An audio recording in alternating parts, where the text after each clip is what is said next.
Film dibuka dengan film dokumenter TV yang menampilkan Chef Gustav, koki termuda di Prancis yang menerima peringkat bintang 5 dan pemilik restoran terbaik di Paris. Dia juga penulis buku masak terlaris yang dengan bangga menyandang slogannya, "Siapapun bisa memasak." Seekor tikus bernama Remy mulai berbicara tentang kehidupannya secara monolog. Remy menyatakan bahwa dia telah meningkatkan indera perasa dan penciumannya. Saudara laki-laki Remy yang bernama Emil terkesan dengan bakat ini, namun ayah mereka Django yang memimpin koloni tikus tidak peduli.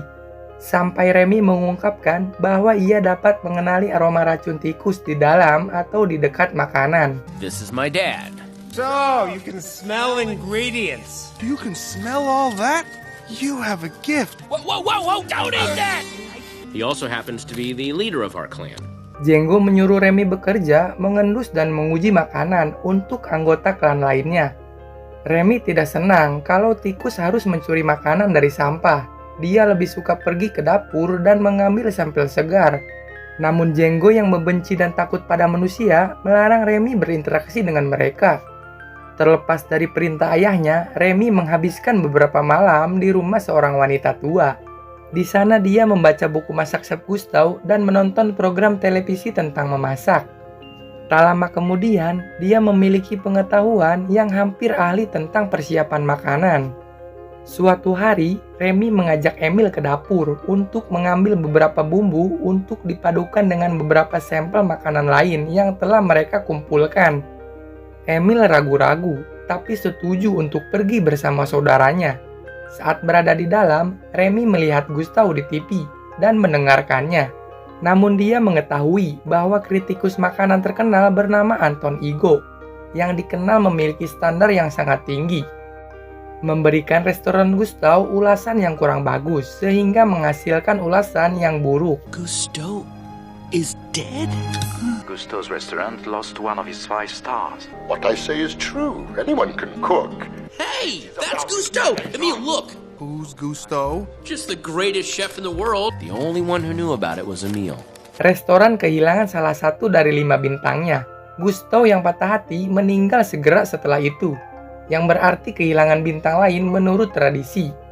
Saat bereaksi terhadap berita kematian Gustav, Remy secara tidak sengaja membangunkan nenek tua yang mencoba membunuhnya dan Emil dengan senapan.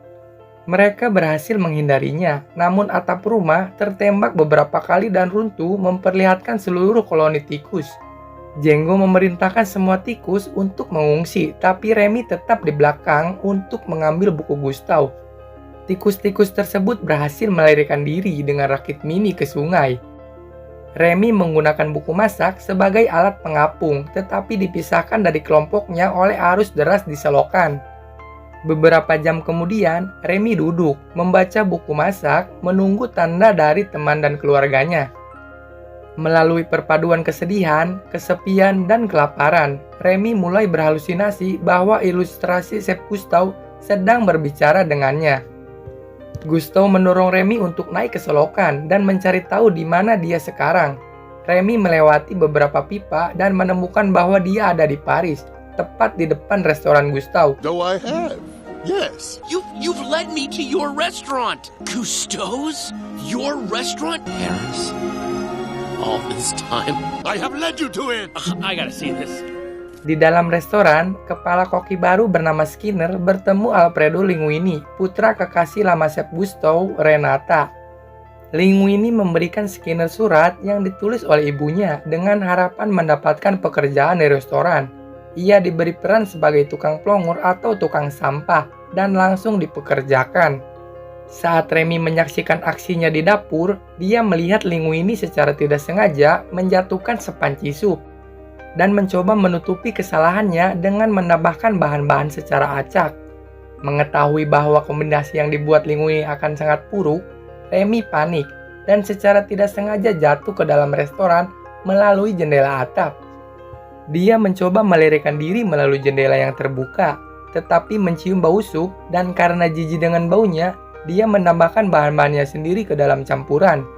Namun, terinspirasi oleh halusinasi Gustav, terus menyiapkan sup, namun tertangkap oleh Linguini yang menjebaknya di bawah mangkuk sebelum dia melirikan diri dan orang lain memperhatikannya. What are you blathering about? This gonna become a regular thing with You you? know how to fix it.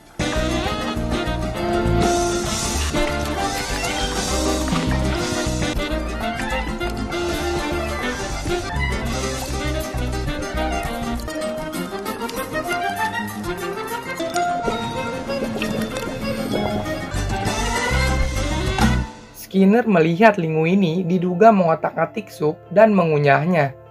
Tapi dia tidak bisa menghentikan staf untuk menyajikan sup. Mangkuk disajikan kepada kritikus makanan yang menyukai ramuan tersebut. Skinner ingin memecat Linguini, tetapi koki lain Colette Tatau membela Linguini, menyatakan bahwa memecatnya karena membuat sesuatu yang disukai pelanggan akan bertentangan dengan slogan restoran dan sangat mempengaruhi reputasi mereka menjadi yang terburuk. Skinner akhirnya mengalah dan mengizinkan Linguini untuk tetap tinggal. Remy mencoba melarikan diri lagi, tapi kali ini Skinner melihatnya dan Linguini berhasil menangkap Remy di dalam toples. Skinner memerintahkan Linguini untuk mengambil tikus itu dan membunuhnya. Linguini membawa Remy ke sungai, tetapi tidak sanggup membuang tikus itu. Linguini tahu bahwa tikuslah yang benar-benar membuat sup, dan Skinner mengharapkan resep yang sama. Linguini melihat bahwa Remy tampaknya dapat memahaminya, membawa pulang tikus itu dan mengadopsinya. That's good. What'd you put in this? What? Hey, is that for me? What did I expect? That's what I get for trusting a rat. Stupid! He's stolen food and hit the road. Eggs gone. Keesokan paginya, Linguini melihat bahwa Remy tampaknya telah mencuri makanan dan memberikan jaminan. Namun kenyataannya, dia telah memasak sarapan untuk mereka berdua. Tidak lama kemudian, Linguini menyadari bahwa mereka terlambat di hari pertama.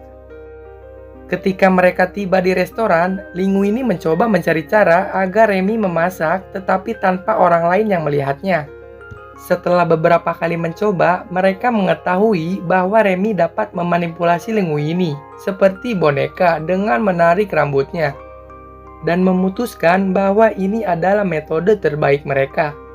Linguini dan Remy menghabiskan beberapa hari berikutnya berlatih memasak di waktu luang mereka.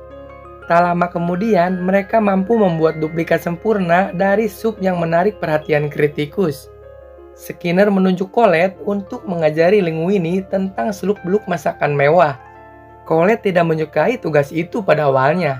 Dia satu-satunya koki wanita yang bekerja keras untuk mendapatkan posisinya dan melihat Linguini sebagai ancaman terhadap statusnya. Can't get too familiar with vegetables, you know. You listen to me, I'm insane, a refrigerator! No scampering or stirring.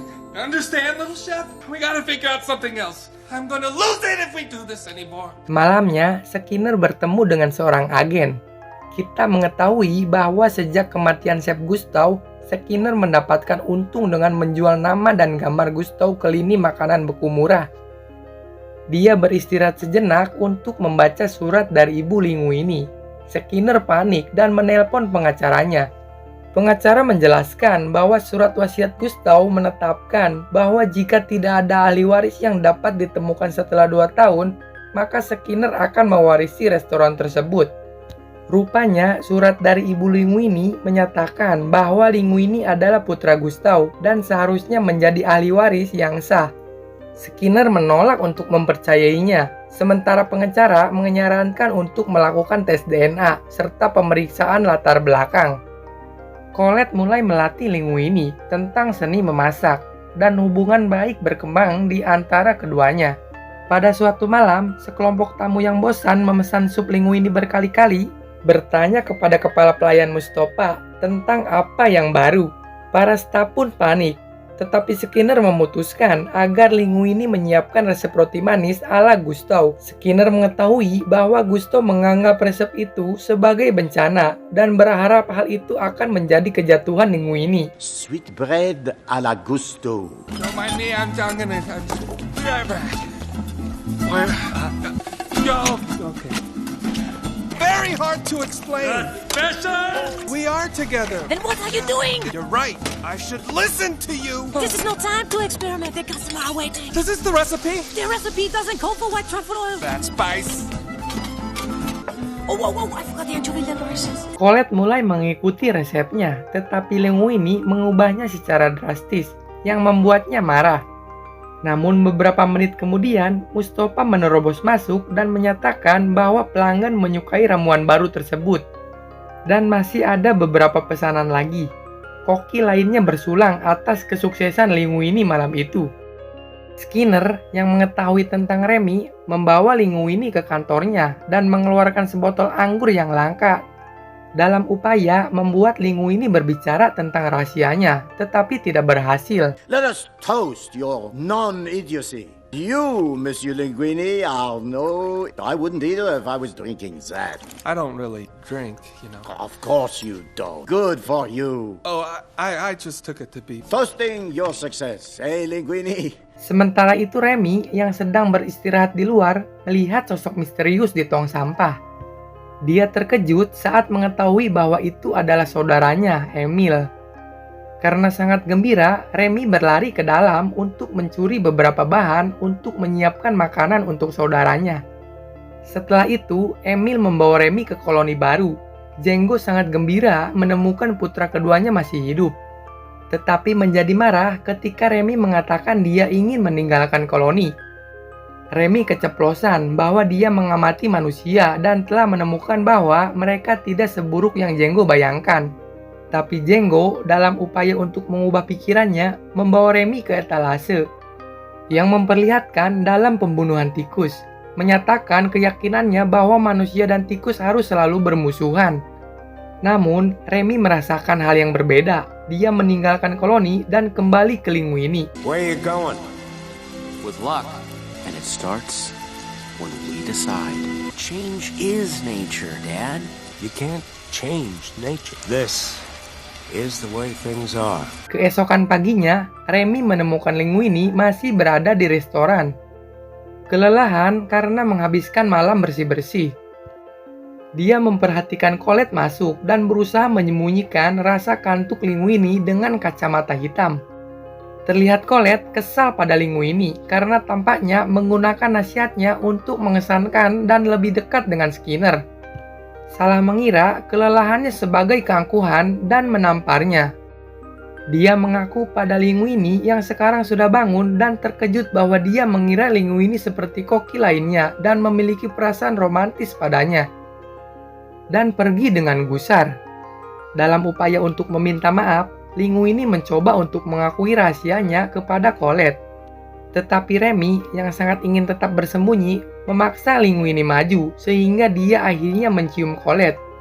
Setelah beberapa detik ragu-ragu, dia membalas dan hubungan antara keduanya pun terbentuk. Don't laugh. I'm gonna show you. You wanna know why I'm such a great cook? I'm gonna risk looking like the biggest idiot psycho. Yeah, why is it so hard to talk to you? This tiny... a little... Yeah. Sementara itu, Anton Ego sedang berada di ruang kerjanya. Saat mendengar kabar dari kepala pelayannya tentang popularitas baru Gustav, dia tertegun. Dia bersumpah untuk kembali ke sana dan mencari tahu apa yang sebenarnya terjadi. Pengacara Skinner kembali untuk mengkonfirmasi ketakutan terburuk Skinner. Linguini memang putra Gustav. Skinner memutuskan untuk tidak memberitahu Linguini dan membiarkan tenggat waktu surat wasiat berlalu. Setelah itu dia dapat memecat Linguini dan tidak mengalami dampak buruk. Malamnya, Linguini pergi jalan-jalan bersama Colette dengan sepeda motornya, meninggalkan Remy. Dia menemukan Emil bersama beberapa tikus lain di luar restoran. Remy frustasi karena Emil mengadu padanya dan pergi mencari makanan agar tikus lain tidak memberitahu seluruh koloni. Dia menyelinap ke kantor Skinner untuk menemukan kunci loker makanan. Dalam proses menemukan, dia membaca dokumen yang menjelaskan asal-usul Linguini. Is the rightful owner of this restaurant. You did not know, how could I? How could you not know this? He's your son? I have a son? Oh, it's complicated. It's family. They want you to steal food? Yes, anyway, they're hungry, the food safe is locked, and I need the key. Remy mencoba mengambil dokumen tersebut, tetapi Skinner melihat dia melarikan diri lagi. Meski dikejar secara menyeluruh, Remy berhasil lolos dan Linguini mengetahui kebenarannya. Skinner dipecat, Linguini mengambil alih restoran, dan lini makanan beku Gustav dihentikan. Setelah konferensi, Linguini bercerita kepada Remy tentang bagaimana dia menghambat fokusnya dan dalam kesombongannya yang semakin besar, memutuskan untuk mencoba dan bekerja tanpa bantuan Remy. Dalam kemarahannya, Remy mengatur agar klan tikusnya yang lain menyerbu restoran malam itu. Linguini mengetahuinya dan mengusir semua tikus termasuk Remy, dan memperingatkannya untuk tidak kembali atau dia akan diperlakukan seperti restoran seharusnya menangani hama. Remy mundur ke tengah malam dan sedih. Malam itu, Remy ditemukan oleh Emil di dekat restoran mengamati kepemimpinan Linguini yang buruk. Emil kemudian mencoba mengambil sepotong keju yang ditempatkan secara mencurigakan. Tetapi Remy menyadari bahwa itu adalah jebakan dan ketahuan saat mencoba menyelamatkannya. Don't come back or I'll treat you the way restaurants are supposed to. Get out! You and all your rat buddies! How could you? I thought you were my friend. You're stealing food? Ternyata jebakan itu dipasang oleh Skinner yang ingin Remy bekerja untuknya menciptakan makanan beku baru. Igo tiba di restoran dan alih-alih memesan menu, dia menantang koki untuk memukulnya dengan makanan terbaiknya. Skinner yang sangat ingin melihat jatuhnya Linguini meminta agar hidangannya yang sama disajikan dengan Igo. Remy yang masih dikurung dibebaskan oleh ayah dan saudara laki-lakinya. Kemudian dia kembali ke restoran untuk membantu Linguini. Para koki melihatnya kembali dan mencoba membunuhnya, tetapi Linguini turun tangan dan melindungi Remy. Kemudian mengakui kebenarannya kepada semua orang. Para koki tertegun keluar, bahkan Colette. Linguini mundur ke kantornya karena yakin tidak ada harapan bagi Gustav. Django masuk dan mengakui bahwa dia salah. Melihat Linguini membela Remy telah mengubah sikapnya terhadap manusia. Kemudian, Django merekrut seluruh koloni tikus untuk membantu dan akan mengikuti perintah Remy untuk menyiapkan makanan. You tell us what to do and we'll get it done. I don't want you to think I'm choosing this over family. We're not cooks, but we are family. I don't know what to say. I was wrong about your friend. Saat itu, seorang inspektur kesehatan datang dan melihat dapur penuh dengan tikus. Sekelompok tikus yang dipimpin oleh Django mengerumuni inspektur, mengikatnya dan menguncinya di dapur. Tak lama kemudian, setelah pembersihan di mesin pencuci piring dapur, tikus-tikus tersebut membentuk sistem rumit di bawah pengawasan Remy dan menyiapkan semua makanan untuk restoran.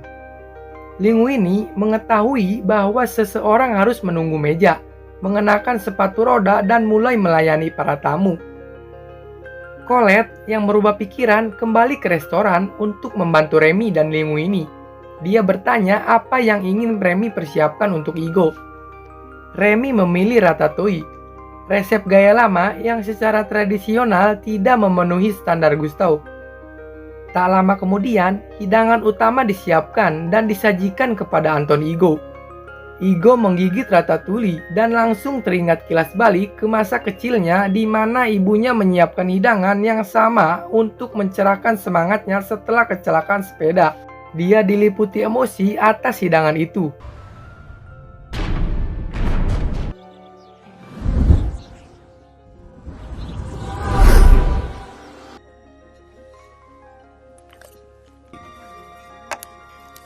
Skinner yang marah menyerbu ke dapur dan diikat serta dibuang ke dapur bersama inspektur kesehatan. Hati Igo dihangatkan oleh makanan yang fantastik dan bersikeras berterima kasih kepada koki. Namun diberitahu bahwa dia harus menunggu sampai semua pelanggan lain pergi. Malam itu, Igo mengetahui seluruh kebenaran dari Linguini, Colette, dan Remy. Setelah meninggalkan restoran, Igo menulis ulasan fantastik untuk Gustav, menyatakan koki tersebut sebagai yang terbaik di Paris, namun mengabaikan identitas asli koki tersebut. Sayangnya, nasib baik itu tidak bertahan lama. Inspektur kesehatan dan Skinner akhirnya dibebaskan. dan tersiar kabar tentang cara kerja bagian dalam dapur yang menyebabkan Gustav ditutup. Igo kehilangan pekerjaannya dan kredibilitasnya karena mempromosikan restoran yang dipenuhi tikus.